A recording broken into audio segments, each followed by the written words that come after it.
Alright, it's GrandNoble, back for another episode of GrandNoble TV. Today I want to discuss Bernie Sanders' platform on political and electoral reform. Sounds a little complicated, but let me get into it. Bernie Sanders demands that the U.S. elected government represent us, the people.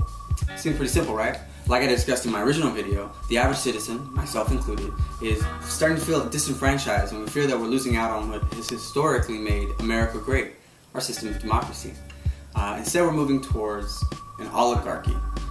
The Oxford Dictionary defines oligarchy as a small group of people having control of a country, organization, or institution. Former President Jimmy Carter recently said the same thing on Tom Hartman's show. It violates the essence of what made America a great country in its political system.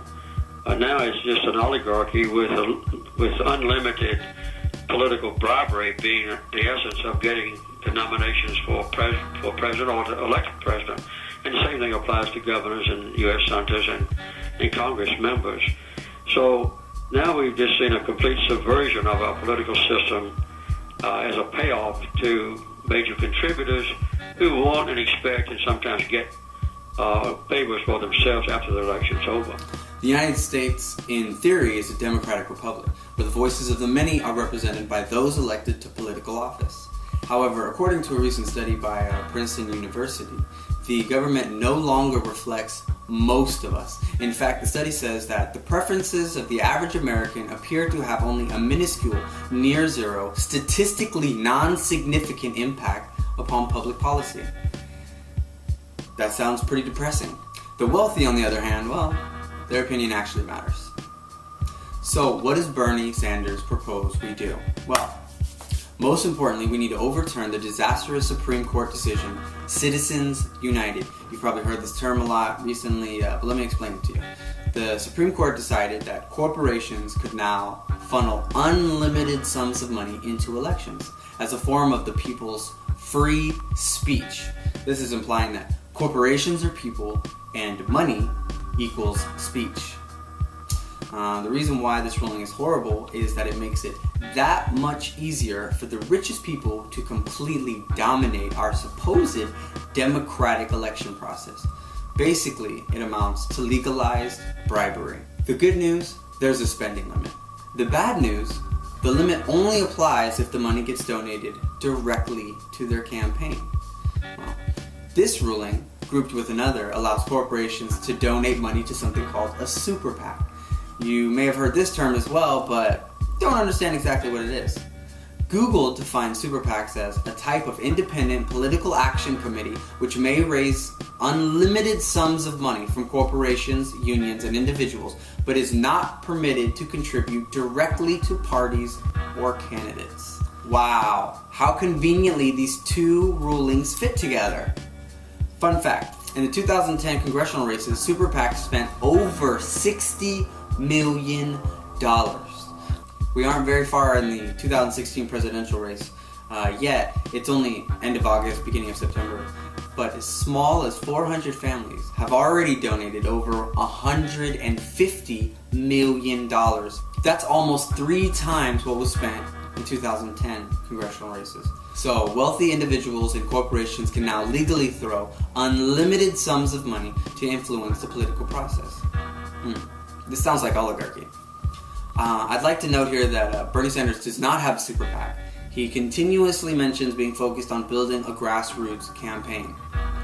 That means you and me. However, there is a volunteer group cynically called the Super PAC who regularly donate $10 to $20 each month. Obviously, every Republican candidate has a super PAC. That's not news.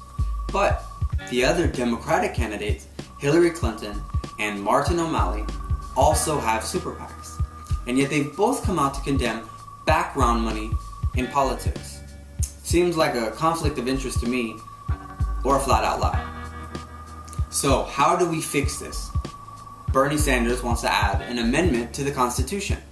But it is essentially just reaffirming what's already in the Constitution, which is that the right to vote belongs to the people, not a corporate, nonprofit, or private entity whose money is currently drowning out votes by actual U.S. citizens. I don't know, sounds good to me. Bernie Sanders is also continuously introducing and reintroducing the DISCLOSE Act in Congress. Essentially, this is another swipe at trying to take big money out of politics, which would move towards public funding of elections. This often increases voter participation, helps lower the influence of outside money, and lowers the amount of time politicians spend fundraising, allowing politicians to actually work and stop acting like reality TV show stars. I'm down with that. Another great idea, Bernie Sanders also wants to make Election Day a federal holiday called Democracy Day.